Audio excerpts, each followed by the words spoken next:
Oh, great. It's Jeff. On this week's show, I interview the cast of Abominable about what it's like acting alongside a Yeti that's not there. And I interview a Yeti. Plus, the original Jurassic Park cast is returning for Jurassic World 3, so that's cool. And our top story of the week is about a major Masked Singer fan theory that may or may not involve K-pop. So stay tuned.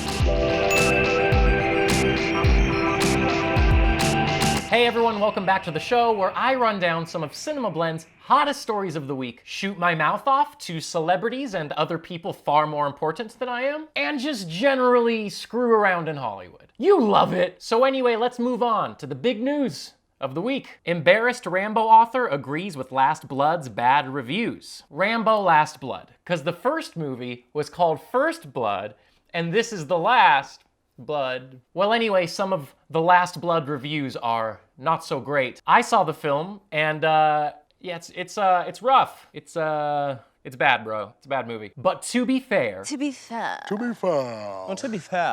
fan scores are actually pretty okay, but the critics are not having it. Nor are generally critical people like myself. Anyway, David Morrell, author of the First Blood book and creator of the Rambo character, is not standing by the franchise in solidarity. He tweeted this: "I agree with these Rambo Last Blood reviews. The film is a mess, embarrassed to have my name associated with it." Oh god. Wow, bro. That's pretty harsh, and it didn't stop there. He replied to Last Blood posts in a tweet storm that included all of the following. "This film doesn't even rise to the level of camp, needless explanatory dialogue, and post-it note villains. The film is degrading and resembles 1970s exploitation grindhouse films. Rambo 3 is a mess also. That's why I wrote a novelization for it as a corrective." It was a bad time for everyone, Rambo. Not mixing words, the dude didn't like the movie, or Rambo 3, I guess. And that's not even the half of what he was saying online. Again, it wasn't my cup of tea either, but it's got a lot of great and often unnecessary Rambo violence. So if that's why you're into the franchise, maybe you can see the film and decide for yourself. Next! Jurassic World 3 officially bringing back original Jurassic Park stars. What? That's right, the OG3. I'm talking Goldblum, Neil, Dern. They'll all be returning for Jurassic World 3. Laura Dern posted this: "Loved joining my buddy Colin to announce the return of the original cast of Jurassic Park back into the Jurassic World." You crazy son of a bitch, you did. It was specified that these will be major roles, not cameos. I feel like this is what fans have been waiting for, but the reactions have been, kind of mixed. And I guess my question is, why? It is true that the majority of the Jurassic installments have not been great. We basically have the first Jurassic Park and then the first Jurassic World, and the latter is kind of debatable. But I think it's never too late for a franchise to redeem itself. We've seen it been done before. It just matters who's at the helm. It matters who's on board. Trevorrow is back to finish the trilogy after a record-breaking first installment. Spielberg is on board in some capacity. And the original main cast is back. They're back, man. Get hyped. If there is a time to bring it back to its former glory, this has gotta be it. And maybe we'll get to see how these characters will interact. They're alive. Life, finds a way. Anyway, I'm on board, and you should be too. Then if it sucks, we can make fun of it on the internet together, so it's a win-win. It's a win-win. Anyway, in other news, Abominable was just released, and it's pretty good. I liked it. Here I am convincing the star of the film, Chloe Bennett, who you may know from Agents of S.H.I.E.L.D., that I did in fact enjoy it. The film is great. Oh, good. It's really good. Do you mean that? No, I seriously mean it. Okay, good. I don't say that if I don't mean it. I would just beat around the bush. That's nice. I would be like, congrats. Yeah, that's true. You know what I mean? Well, I've heard that a lot today. Yeah. So. But thank you. I'm glad the you liked chatter it. out there, everyone really enjoyed it. So the film is about a ragtag group of kids who befriend an abominable snowman and attempt to get him home to Mount Everest before he's taken captive. That was a dope summary. Good job, Jeff. That's pretty good. I just made that up. Right on the spot. DreamWorks Animation gave us the opportunity to speak with said snowman, or Yeti, and it went down like this. I am currently here with Everest from the new film Abominable. I'm really surprised that I said that right on the first run. So Everest, I gotta ask, what was it like doing a film with DreamWorks Animation? Wow. No way, for real? Dude, that's bonkers. In your dressing room? That's a little inappropriate. Wow. I gotta say, this is the best interview I've ever had. You've got beautiful blue eyes. Has anyone ever told you that? Oh, I'm sorry. Sorry, I got caught up in the moment. Fun!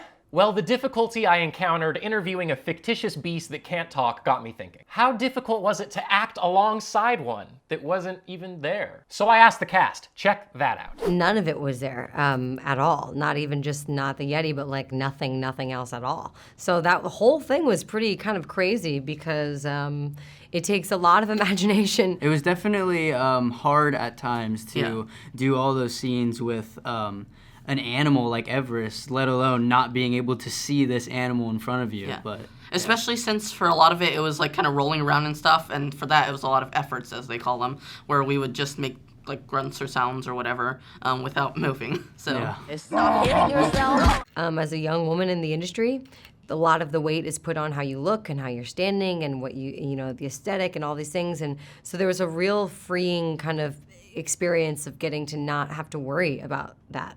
And it just be about my voice, which was a very powerful thing. Aren't they delightful? Thank you, DreamWorks Animation, for having me. You can see Abominable in theaters right now. Abominable.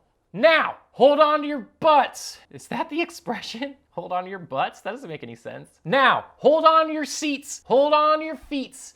I don't know what it is. Hold on to your butts. It is time for our top story of the week. A major Masked Singer fan theory was just debunked. The Masked Singer. What the hell with this show, man? It has become wildly successful, which I did not see coming, and the hype surrounding season 2 is crazy. I help produce these videos after each episode, recapping the clues, what the performances were like, guessing who's behind each mask, etc. etc. And there seems to be one major fan theory that just kept coming up in the comments section. J-Hope.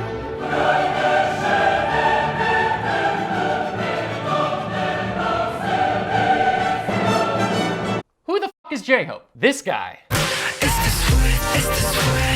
Duh. He is a member of South Korean boy band BTS. And it seems that BTS fans, who are referred to as ARMY, are convinced that he's behind one of the season 2 masks. Though it may be wishful thinking. Probably is. Sorry. Either way, they're talking about it. And there is evidence to support their hypothesis. Loose evidence, including the following. He was recently in Los Angeles when shooting was taking place. The BTS crew has cut a promo for the show in the past. Some members casually mentioned that they'd like to be on the show, and the Masked Singer originated in South Korea. Ooh.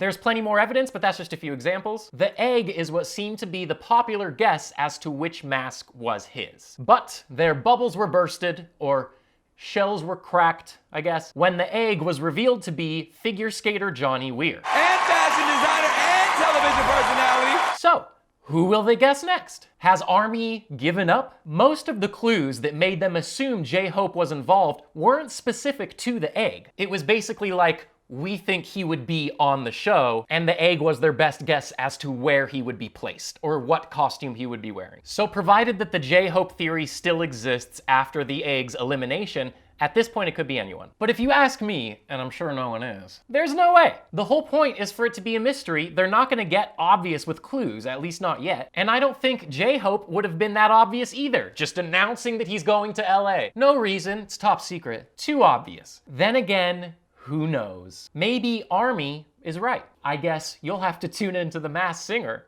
to find out. Or just stick with Cinema Blend because we're producing recap videos for that show like all the time. Well, that's it, man. Dunzo for now. Please be sure to hit like and subscribe to keep up with Cinema Blend on all the latest. Also, it would just mean a lot to me because I'm fragile. Thank you for watching. We'll see you next time. Big shout out to @BC Caroline for this great chipped chip mug. Wonderful choice.